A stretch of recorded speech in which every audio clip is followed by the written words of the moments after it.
gracia no se puede ganar, es don que Dios quiso entregar. Por ella juntos hoy estamos y en un amor nos encontramos.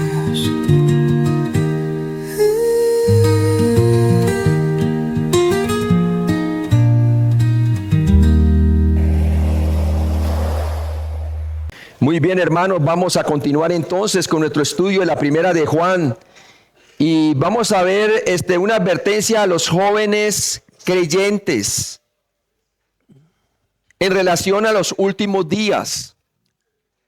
Es una advertencia de parte del apóstol Juan.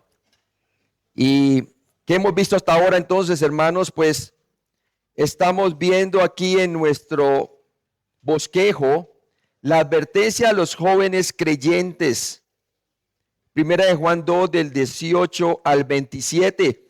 Habíamos visto pues en Primera de Juan 2, del 12 al 17, madurando en la verdad. Y vimos unas instrucciones generales para las tres clases de creyentes, desde bebés, niños, jóvenes, ¿verdad? Y maduros en Cristo, los padres.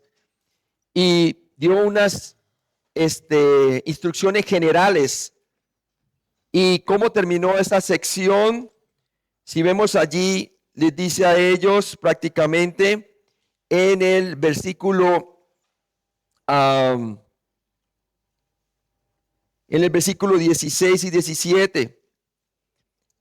Empezando desde el 15, dice: no amáis al mundo ni las cosas que están en el mundo. Si alguno ama al mundo, el amor del Padre no está en él. Porque todo lo que hay en el mundo, los deseos de la carne, los deseos de los ojos y la vanagloria de la vida, no provienen del Padre, sino del mundo, del cosmos.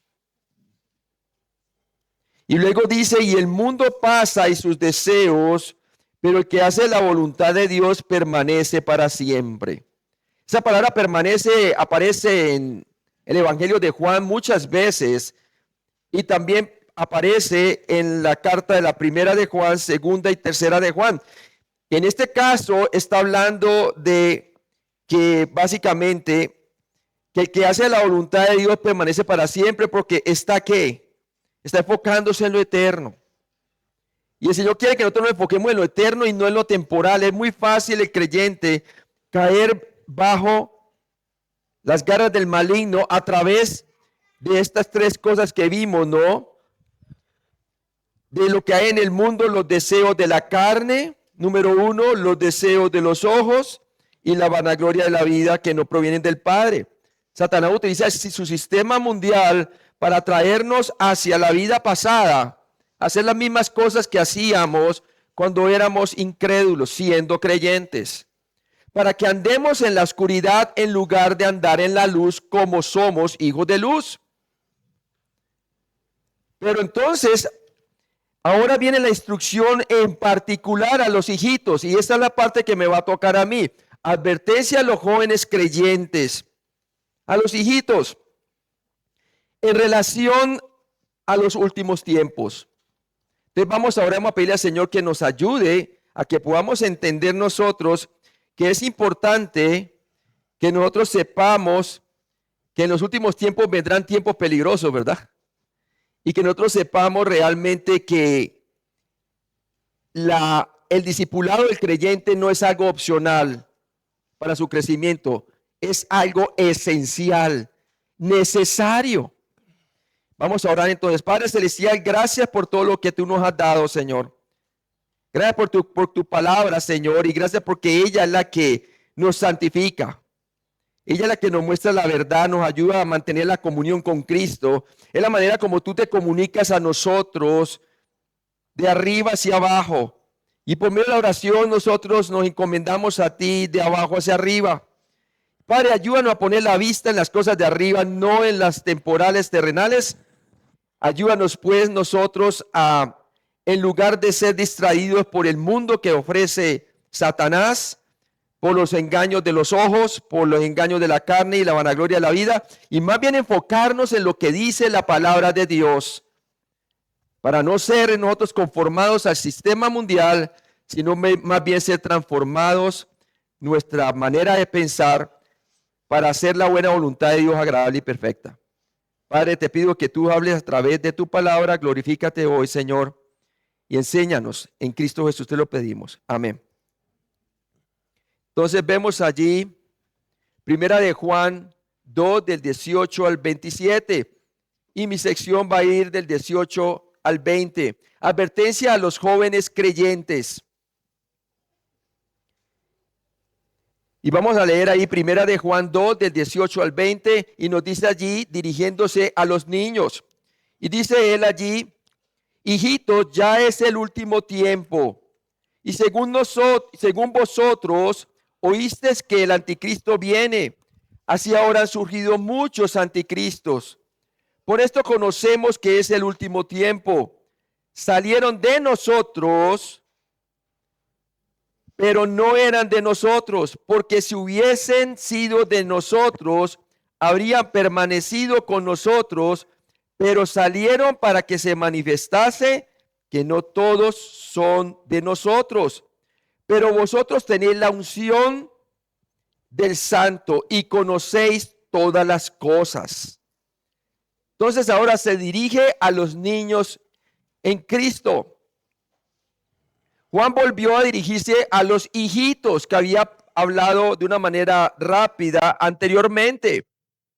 Y dice aquí que él volvió a dirigirse a ellos, pero en este sentido, en otro griego, en lugar de ser tecnos, se dirige con otra palabra para los mismos hijitos que llama paidía, creyentes espirituales jóvenes. Tiene una identificación un poco diferente, pero se está refiriendo a hijitos, a creyentes jóvenes espiritualmente.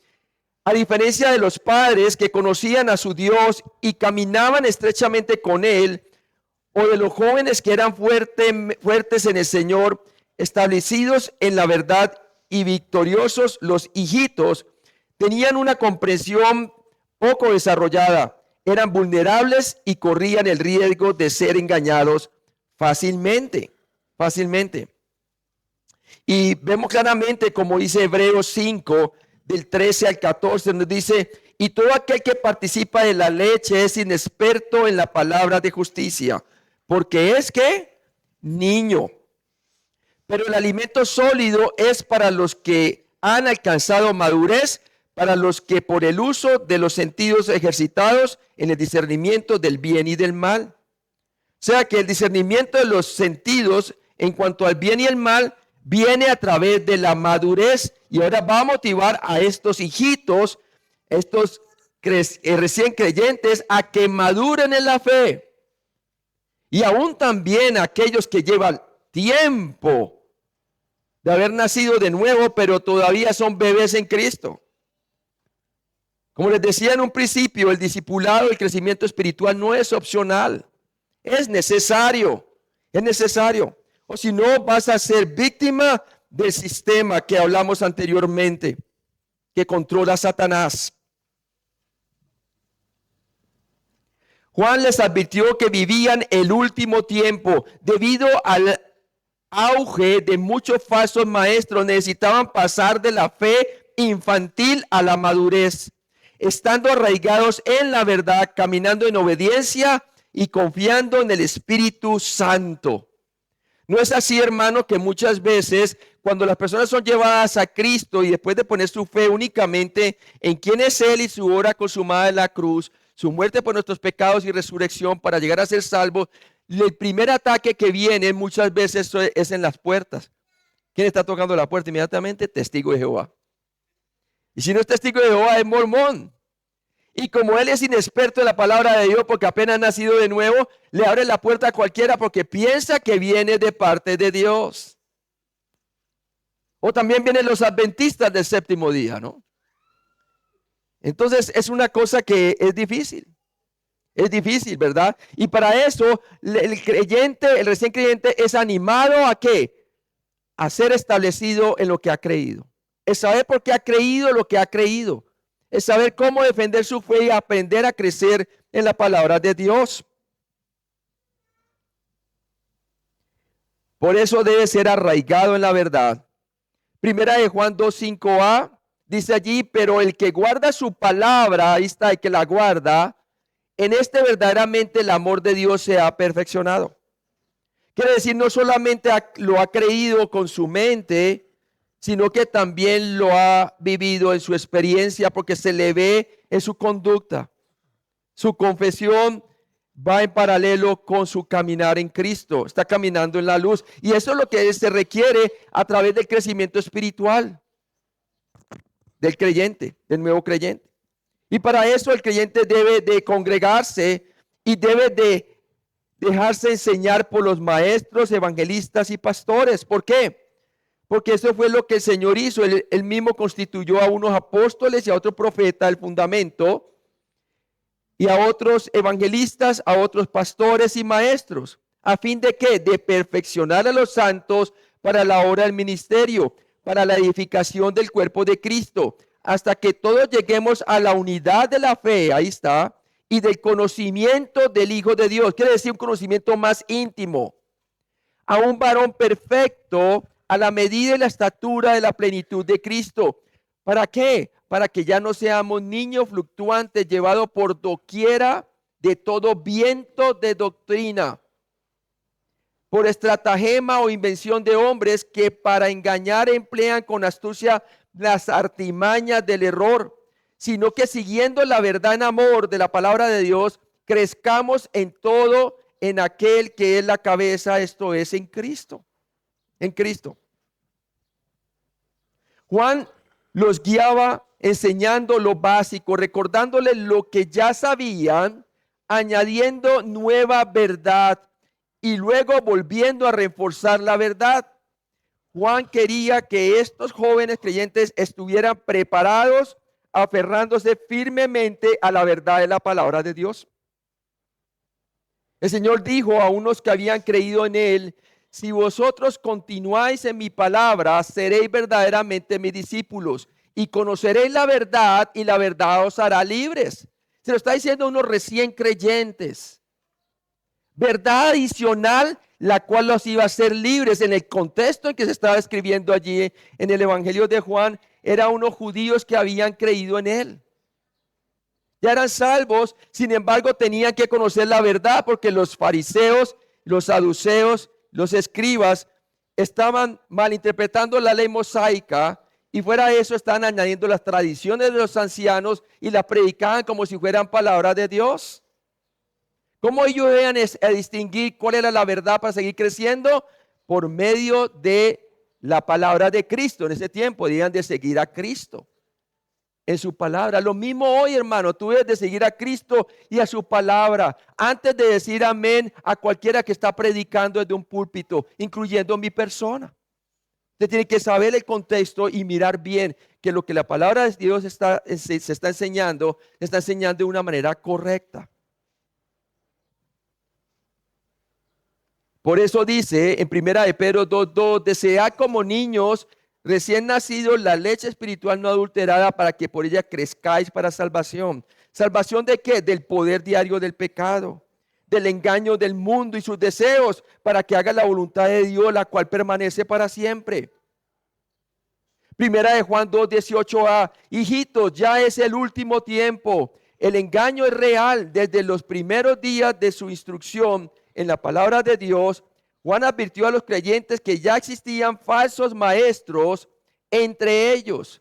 Desde entonces muchas voces han seguido surgiendo, cada una buscando conquistar los corazones y las mentes de quienes no están alerta.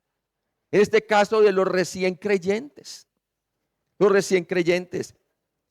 Y vemos claramente esa advertencia al mismo Pablo, que habló acerca de su partida, profetizando en Hechos capítulo 20, del 29 al 30.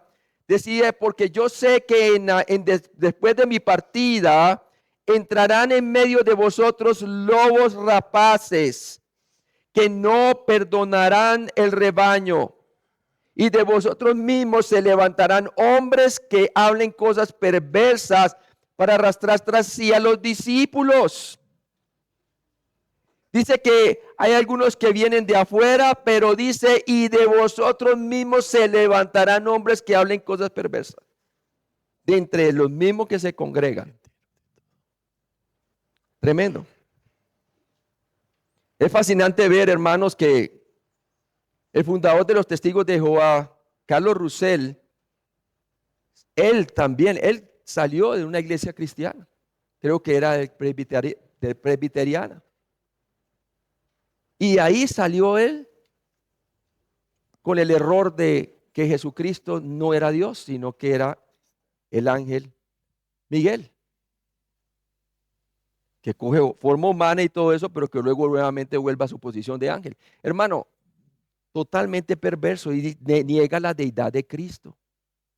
Toda herejía empieza con una distorsión de la deidad de Cristo. Toda herejía. Lo mismo el mormonismo. Hacen a Jesús el hermano espiritual de Satanás. Pero ¿qué pasa cuando un niño es espiritual, un recién nacido en Cristo? No tiene discernimientos bien desarrollados para discernir el bien y el mal. Para tomar decisiones en cuanto a qué es lo correcto o no. Porque se ven bien vestidos estas personas, se ven bien formales, ¿verdad? Pero en realidad son lobos rapaces, ¿verdad? Son lobos vestidos ¿de qué? De ovejas. Hay que tener mucho cuidado. Entonces, debemos de estar arraigados en la verdad para crecer espiritualmente, ¿no? Una vez que una persona se convierte en creyente y Satanás ha perdido la batalla por su alma, su objetivo es impedir su crecimiento y volverla ineficaz. Le gustaría que se volvieran perjudiciales para sí mismos y para los demás. Su mejor oportunidad para hacerlo es en la infancia espiritual de un creyente, antes de que esté arraigado en la verdad, el amor y la obediencia. Por eso Satanás anda como león rugiente, mirando a quién devorar. Juan declaró que ya es el último tiempo. Esta expresión suele malinterpretarse. Los lectores modernos suelen relacionar este lenguaje con el rapto, la tribulación y el día del Señor. Pero en el Nuevo Testamento, la frase el último tiempo o últimos días se refiere de forma más amplia a la era interadventista. Todo el periodo entre la primera y la segunda venida de Cristo. Eso conforma el último tiempo o los días postreros, los últimos días. Entonces es bien importante que nosotros sepamos ese concepto. Lo tenemos por lo menos en Hebreos 1, versículo 2. Dice, en estos postreros días nos ha hablado por el Hijo, a quien constituyó heredero de todo y por quien asimismo hizo el universo. Entonces, los postreros días o el último tiempo empezó con la venida e encarnación de Cristo.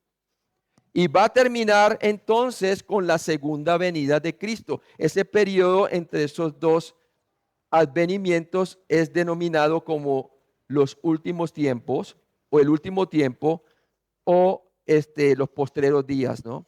Primera de Pedro 1:20 también dice, ya destinado desde antes de la fundación del mundo, pero manifestado en los postreros tiempos por amor de vosotros, hablando de Cristo. Segunda de Pedro 3, del 3 al 4, sabiendo primero esto, que en los postreros días vendrán burladores andando según sus propias concupiscencias y diciendo, ¿dónde está la promesa de su advenimiento? Porque desde el día en que los padres durmieron, todas las cosas permanecen así como desde el principio de la creación. Entonces vemos claramente que se está refiriendo que en los postreros días, hablando de toda esa etapa entre el primer advenimiento y la segunda advenimiento de Cristo a la tierra, va a haber falsos maestros, ¿verdad? Y obviamente ya está sucediendo en este tiempo. Por lo tanto, aquí lo puede ver usted en la gráfica, cuando le dice hijito, ya es el último tiempo, primera de Juan 2:18. Entonces, el último tiempo abarca desde el primer advenimiento de Cristo en su encarnación hasta el segundo advenimiento o la segunda venida de Cristo a la tierra. O sea que abarca todo el periodo entre la primera venida, incluyendo toda la edad de la iglesia, toda la tribulación, hasta que venga el Señor a establecer su reino sobre la tierra. Entonces es importante que nosotros sepamos que para entender el concepto bíblico, desde el punto de vista judío, ellos esperaban dos edades o dos eras. La era actual, que era entre el primer advenimiento hasta la segunda venida de Cristo, y luego la edad mesiánica. Y es bien importante que nosotros entendamos eso porque, como usted puede ver, vamos allí, por favor, en Mateo capítulo 24. Y se ve claro eso allí, ¿no? Mateo 24, en el versículo 3. Mateo 24, 3. Y nos dice así: cuando los discípulos miran pues el templo, y en el discurso, aquí lo vemos que es el discurso del Monte de los Olivos, ¿no? Cuando iban saliendo del templo, el Señor les dice a ellos: ¿veis todo esto? De cierto digo que no quedará aquí piedra sobre piedra que no sea derribada, hablando de la destrucción del templo. Y luego dice que él, estando sentado en el Monte de los Olivos, los discípulos se le acercaron, versículo 3, aparte, diciendo: dinos, ¿cuándo serán estas cosas? Hablando de la destrucción del templo. Y luego dice la primera pregunta, y luego la segunda pregunta: ¿y qué señal habrá de tu venida? Hablando del segundo advenimiento de Cristo a la tierra, y del fin del siglo, o el fin de la era actual. ¿Por qué? Porque ellos esperaban una edad mesiánica, como usted lo ve en la gráfica. Y así entonces uno entiende bien a qué se está refiriendo Mateo 24, ¿verdad? Entonces es bueno entender la palabra de Dios en su parte contextual. Ahora, desde una perspectiva judía, entonces la historia se dividió en la era anterior al diluvio, la era actual centrada en Israel y la era que vendrá bajo el reinado del Mesías. Eso también lo puede ver usted en Marcos 10:30, segunda de Pedro 3:5 y versículo 13 también, como lo hayamos leído. Y lo que Israel no previó fue la inserción de la era de la iglesia. Una era única, inesperada en el plan de Dios, que era de naturaleza global. Por eso la iglesia es como un paréntesis entre la semana septuagésima de Daniel, porque todavía sigue siendo futura esta semana. La última semana que representa los 7 años de tribulación mundial. Y vemos claramente entonces que Dios tiene estas dos edades o eras. Y a esto que se está refiriendo Juan, que es el último tiempo. Juan podría decir con confianza que estamos en el último tiempo, porque esta era actual es la etapa final del plan de Dios antes del debut del reino, cuando Cristo regrese a gobernar en la tierra. Cuando los reinos de este mundo sean entregados del parte del Padre, para que Cristo venga y descienda y rija las naciones con vara de hierro, ¿verdad? Y venga y juzgue el mundo, el mundo, ¿verdad? Y establezca su reino milenial terrenal, la edad mesiánica. Entonces es bueno entender eso, que estamos hablando del último tiempo. Empezó desde el advenimiento de Cristo y estaba pasando allí, porque vamos a ver más adelante en la carta que él está hablando de los falsos maestros. Y estábamos hablando también de aquellos que niegan la deidad de Cristo y niegan su encarnación. El gnosticismo, los gnósticos ya estaban allí y habían salido de entre ellos, pero no eran de ellos. Vamos a verlo. Lamentablemente, la característica definitiva de este periodo entre la primera y la segunda venida de Cristo es el engaño. Para un creyente nuevo, especialmente el primer paso en el crecimiento es aprender a distinguir la verdad del error, pero para no dejarse llevar por las muchas voces falsas del mundo. El mismo Señor, como los últimos tiempos empiezan desde el primer advenimiento, el mismo Señor les advirtió a los discípulos que se cuidaran de ¿qué? De los falsos profetas. En Mateo capítulo 7 dice que ellos vienen vestidos de oveja, pero por dentro son lobos rapaces. Son los del camino ancho, no el camino angosto, que era creer en Cristo para llegar a ser salvo, sino era el camino ancho, que creían la falsa doctrina de ¿quién? De los fariseos, los escribas y los saduceos. De lo que se apoyaba en la justicia de sus líderes, en lugar de la justicia de Cristo. Toda falsa religión se apoya en la justicia de otra persona o de sí mismo en lugar de la justicia de Cristo. Entonces es bien importante nosotros saber eso. El mismo Señor Jesucristo les dijo a los discípulos que se cuidaran de la levadura de los fariseos, hablando de la falsa enseñanza. Lo mismo lo vemos entonces en el periodo entre el primer advenimiento y el segundo advenimiento de los últimos días. El Señor lo reveló en la parábola del trigo y la cizaña. Y se acuerdan en Mateo 13, del 26 al 28, dice: y cuando salió la hierba y dio fruto, entonces apareció también la cizaña. Vinieron entonces los siervos del padre de familia y le dijeron: Señor, ¿no sembraste buena semilla en tu campo? ¿De dónde pues tienes cizaña? Y él les dijo: un enemigo ha hecho esto.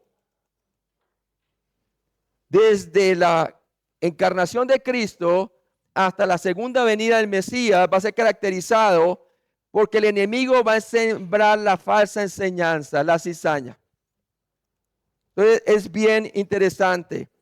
Y en este caso, dentro del contexto de la iglesia, eran ya falsos maestros que estaban saliendo de entre ellos. Primera de Juan 2:18b. Y según vosotros oísteis que el anticristo viene.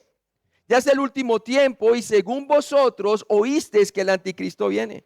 O sea que la enseñanza de que vendría un futuro anticristo ya se había enseñado anteriormente, demostrando prácticamente que la primera de Juan, segunda de Juan y tercera de Juan y el libro de Apocalipsis y el libro de Juan habían sido escrito mucho después del año 70. Porque ya lo sabían. Y según vosotros oísteis que el anticristo viene. ¿Cómo lo sabían ellos? Con la carta paulina. Juan recordó a sus lectores que desde el principio de su instrucción se les enseñó una verdad básica de la profecía. Surgiría un futuro falso Mesías. Esto demuestra que desde el principio los jóvenes creyentes deben estar fundamentados en verdades básicas del fin de los tiempos. La palabra de Dios dice en Tesalonicenses, ¿verdad?, que no tenían que rechazar la profecía, ¿no?, sino prestar atención a la profecía. Porque estaban en los últimos tiempos. La mayoría de las versiones en inglés dicen el anticristo, en este caso en español dicen el anticristo, pero en griego la palabra anticristos aparece sin un artículo definido y el término es singular, apuntando a una figura futura que aún está por venir. Sin embargo, Juan amplió el concepto para incluir a los muchos falsos maestros ya activos en su época. El espíritu del anticristo ya está obrando, también dice Pablo, ¿verdad? Pero hay quien al presente lo retiene. Hay al presente quien lo retiene. Está hablando de un quién, una persona. Está hablando de la iglesia por medio del cuerpo de Cristo, el cuerpo espiritual de Cristo. Está reteniendo la aparición del anticristo. Pero una vez la iglesia sea arrebatada, entonces se manifestará el hombre de pecado, el hijo de perdición, el cual el Señor destruirá con el ¿qué? Con el resplandor de su venida. Entonces, es bien importante que nosotros sepamos esto. Por eso es importante que aún a la iglesia joven de Tesalonicenses, el Señor por medio del apóstol Pablo les enseñó profecía bíblica. Porque aquí dice el Antiguo Testamento que sin profecía el pueblo se desenfrena. Si uno no sabe la victoria que viene en el futuro, pues entonces se deprime en este presente, ¿verdad? Y los nuevos creyentes necesitan saber profecía. Desde el jardín del Edén en adelante, la estrategia de Satanás ha sido constante: negar la palabra de Dios y ofrecer un reino falso. Su ambición: seré semejante al Altísimo. ¿Se acuerdan Isaías 14, del 13 al 14? Y ahí sí que fue que cayó en desobediencia, ¿no? Alcanzará su clímax en el ascenso del hombre de pecado, el hijo de perdición, como lo habla la segunda de Tesalonicenses, capítulo 2, del 3 al 4. El último gran anticristo descrito en Apocalipsis 13, del 1 al 10. La bestia que sale del mar, dice la palabra de Dios. Un gentil, ¿no? En Génesis capítulo 3 del 1 al 6, Eva fue engañada por la promesa de sabiduría sin Dios. En Mateo 4 del 8 al 10, también Lucas 4 del 5 al 8, Satanás tentó a Jesús con dominio inmediato del mundo sin la cruz. Donde Adán y Eva flaquearon, Jesús se mantuvo firme confiando en las palabras del Padre. En la palabra del Padre. Mientras Adán y Eva fueron engañados en un paraíso y en un estado de perfección, para caer de un estado de perfección, ¿verdad? Jesús vino y fue tentado de igual manera en un desierto de necesidad, teniendo hambre y sed porque estaba ayunando. Y sin embargo triunfó porque confió en la palabra de Dios. Lo que Adán y Eva no hicieron, lo vino a cumplir Cristo por nosotros. Amén por eso, hermanos. A diferencia de Jesús, que rechazó la oferta de Satanás de reinos mundanos, el último anticristo aceptará el poder de Satanás a cambio de control, como advirtió el propio Jesús: si otro viniere en su propio nombre, a ese recibiréis, como dice Juan 5:43. Y a Jesús no lo querían recibir cuando a él las profecías y la ley hablaban acerca de él. Pero si otro viene en su propio nombre, a ese recibiréis, dice. Primera de Juan 2:18c.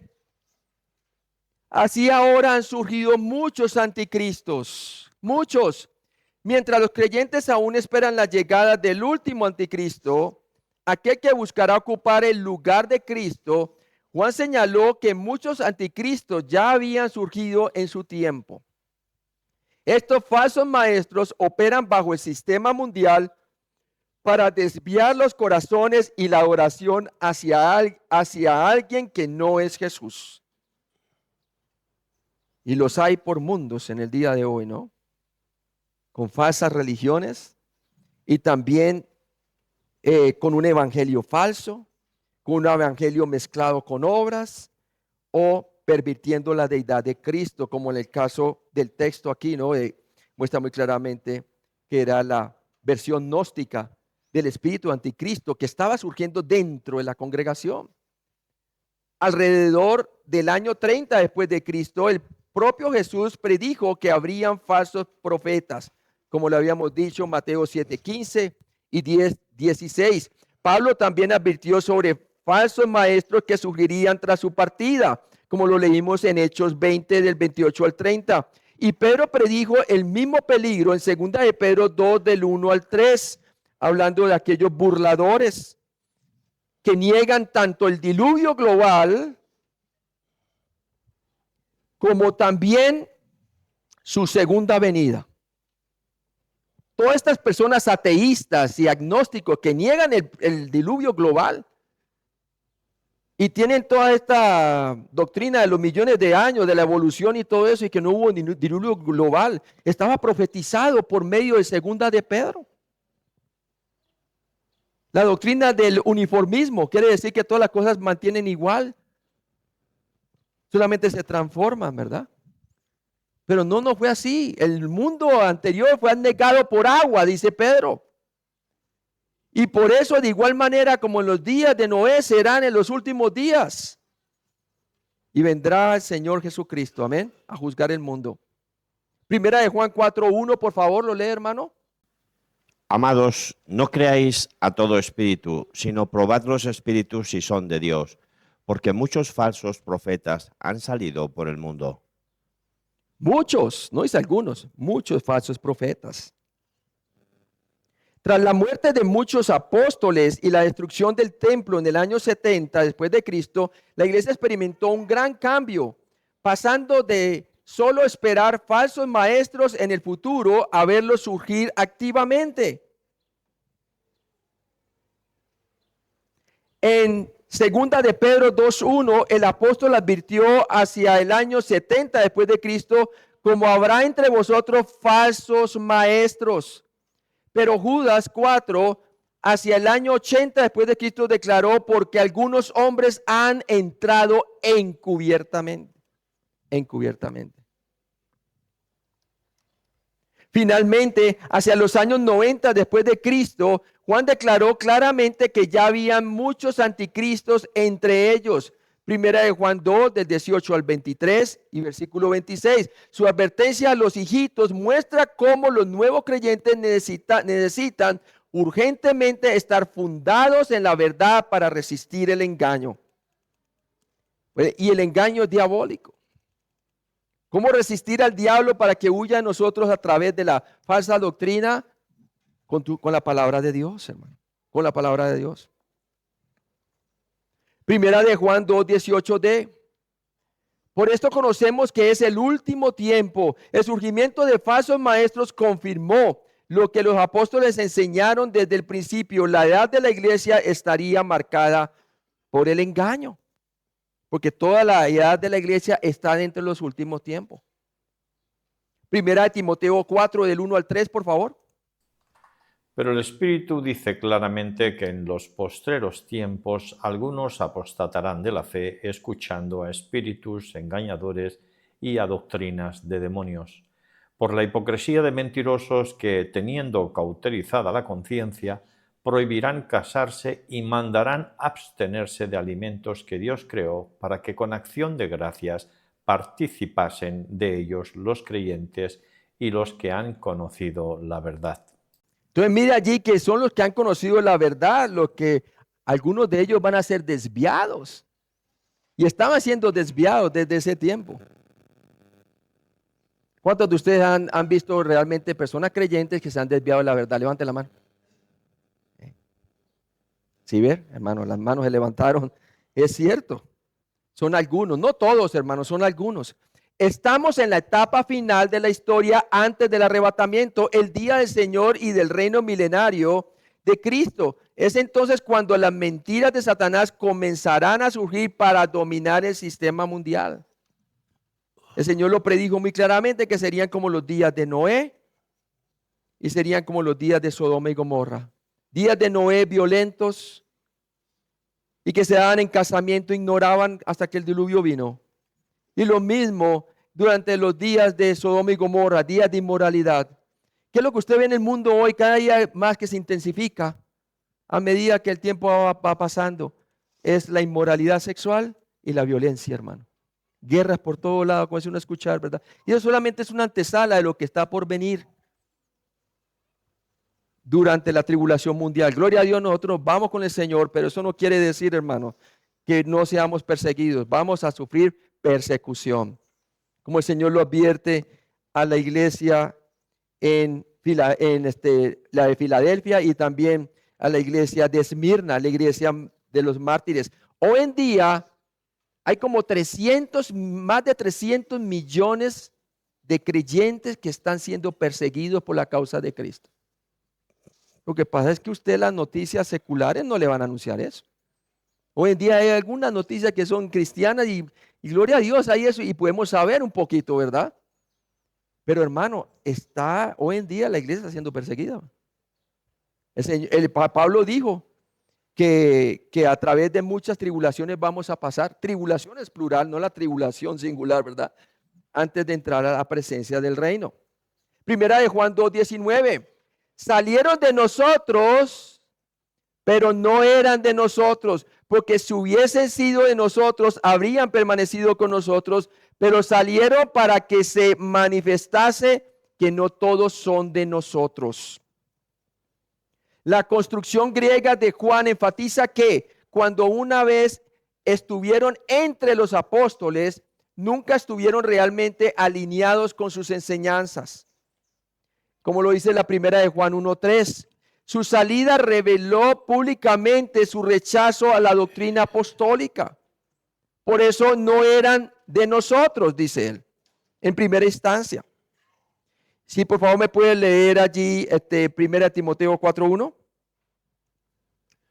Pero el Espíritu dice claramente que en los posteriores tiempos algunos apostatarán de la fe, escuchando a espíritus engañadores y a doctrinas de demonios. A doctrina de demonios. Si ellos, los anticristos, falsos maestros, realmente hubieran pertenecido a la comunión apostólica, habrían permanecido. Al marcharse, demostraron su verdadera naturaleza como falsos maestros. Judas destaca como un ejemplo de este triste fenómeno, dejó a los apóstoles porque no era de ellos. Mateo 26:24 nos muestra claramente cómo Judas dejó al Señor, ¿verdad? Y fue a traicionarlo. Para Judas, el Señor solamente era un maestro. Nunca llegó a ser el Señor Salvador de su vida. ¿Sí? Es triste eso, hermano, pero sucede. Todos los falsos maestros abandonaron la comunión apostólica porque no creían en lo que creían los apóstoles. No eran de nosotros. De nosotros.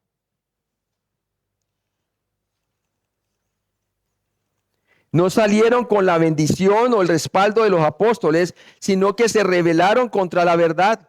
Al hacerlo, se alinearon con el sistema mundial y sus doctrinas falsas.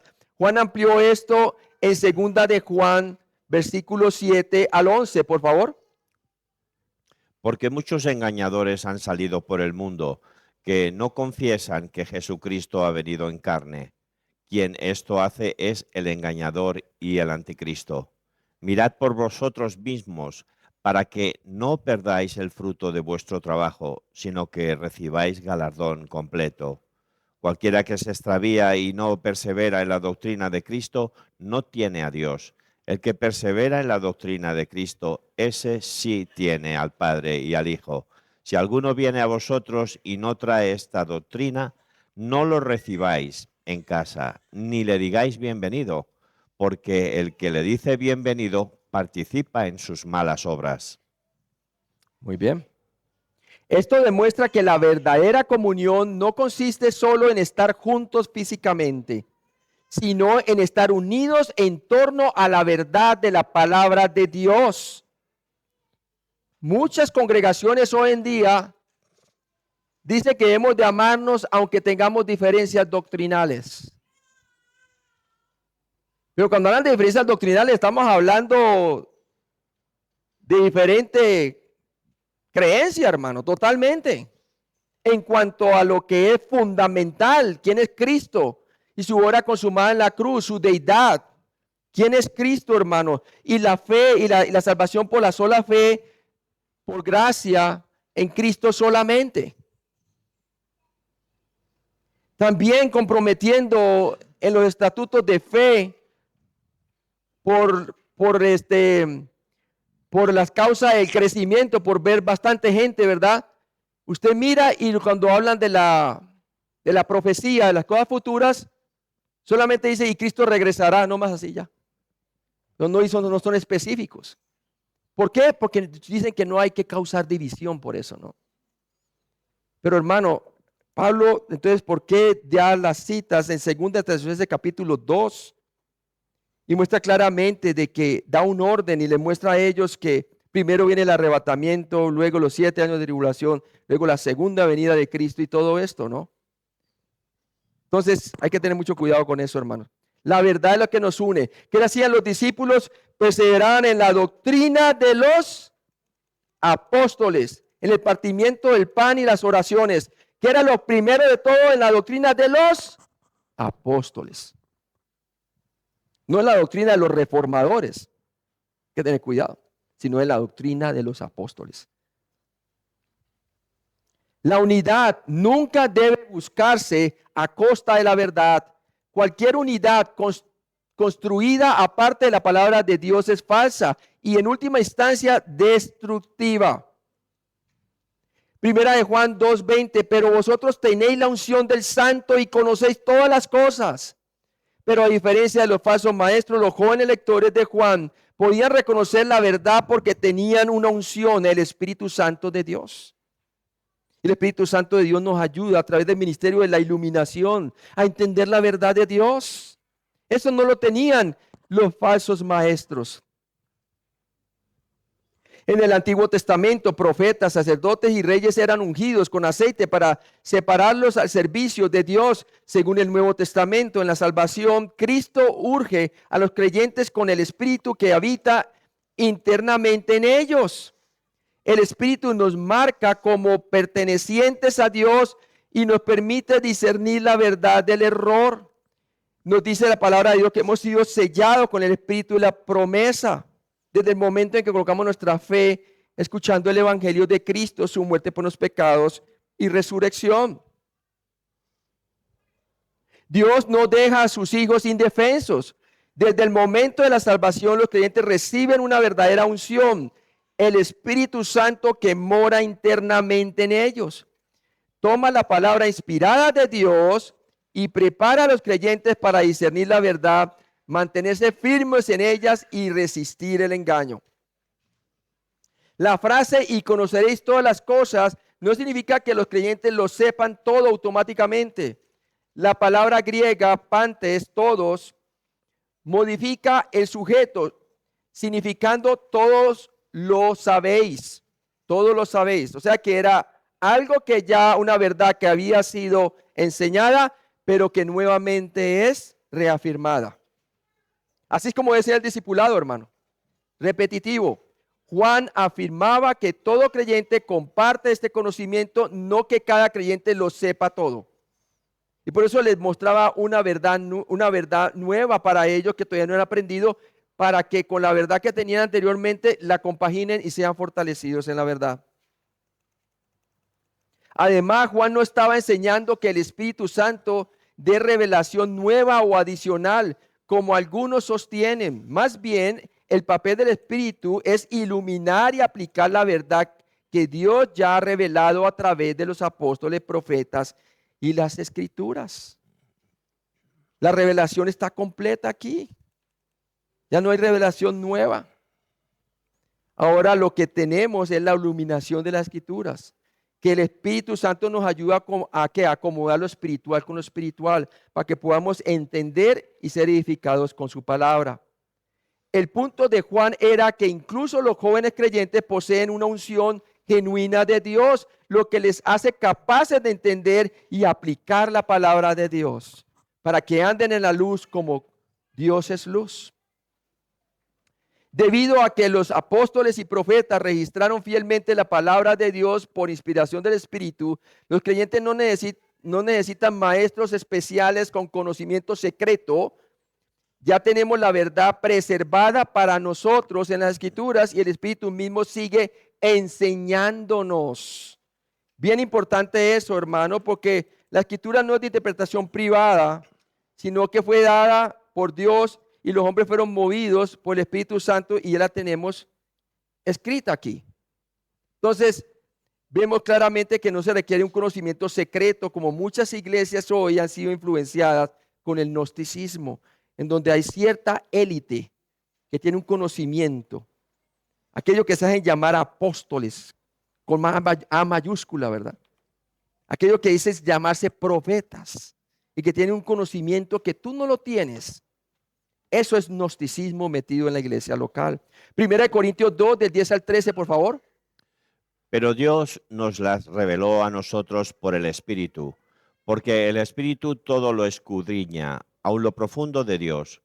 Porque ¿quién de los hombres sabe las cosas del hombre, sino el Espíritu del hombre que está en él? Así tampoco nadie conoció las cosas de Dios, sino el Espíritu de Dios. Y nosotros no hemos recibido el espíritu del mundo, sino el Espíritu que proviene de Dios, para que sepamos lo que Dios nos ha concedido, lo cual también hablamos, no con palabras enseñadas por sabiduría humana, sino con las que enseña el Espíritu, acomodando lo espiritual a lo espiritual. Amén. Entonces, con esto concluimos mi sección y vemos cómo entonces aquí el apóstol Juan se ha dirigido entonces a quienes, hermanos, nos hace una advertencia a los jóvenes creyentes en los últimos tiempos en que estamos, ¿verdad? Que debemos de nosotros realmente estar enfocados, sobre todo los recién creyentes, a crecer espiritualmente, no como algo opcional, sino como algo necesario, porque viene la falsa doctrina y ya está la falsa doctrina. Entonces es importante nosotros entender eso. Hemos aprendido también lo que comprende los últimos tiempos, el tiempo entre los dos advenimientos de Cristo, y estamos en los últimos tiempos desde la primera venida de Cristo, hermano, hasta el día en que venga Jesucristo. Entonces vamos a pedirle al Señor que nos ayude realmente a aprender de todas estas cosas nosotros y discernir bien los tiempos, ¿no?, en que estamos viviendo y poner nuestra mentalidad en las cosas de arriba por medio de la palabra de Dios. Señor, gracias por tu palabra. Gracias porque ella nos santifica, Señor. Ella es la verdad. Padre, gracias porque realmente tú nos has dado una palabra profética más segura, la cual nosotros nos podemos asir de ella, Señor, para no dejarnos mover en los tiempos que estamos viviendo. Gracias por darnos la profecía por adelantado, que es historia dada por adelantado, Señor, para que nosotros podamos saber que la victoria está de nuestro lado, para que la tribulación presente se vea como algo pequeño en comparación a ese peso de gloria que ha de venir, como tú dices en Romanos 8. Y sabemos, Padre, que hay iglesias que están pasando por muchas tribulaciones, Señor. Nosotros tenemos la libertad todavía aquí de compartir el evangelio, aquí los bolivianos y nosotros allá en Estados Unidos también. Pero no es así en nuestros hermanos creyentes que están sufriendo gran persecución en el Medio Oriente, en Irán, en China y en países en donde el musulmanismo extremista aún están decapitando a creyentes, Señor. Están matándolos. Oramos por ellos, Señor. Oramos por sus familiares que han sufrido pérdida de sus seres queridos y que se den cuenta que algún día las van a volver a ver y que pongan su confianza, Señor, en la promesa bienaventurada del arrebatamiento, Señor. Gracias, Señor, porque tú no nos has destinado para ira, sino para alcanzar salvación o rescate por medio de tu arrebatamiento. Pero mientras tanto, Señor, ayúdanos a estar enfocados en tu palabra profética y saber que hay muchos falsos maestros, aún dentro de nuestras congregaciones. Padre, te pido que tú nos ayudes entonces a seguir enseñando la sana doctrina a los que son pastores y maestros y preocuparnos por los bebés en Cristo, porque ellos son realmente la presa número 1 del enemigo. En Cristo Jesús te lo pedimos. Amén.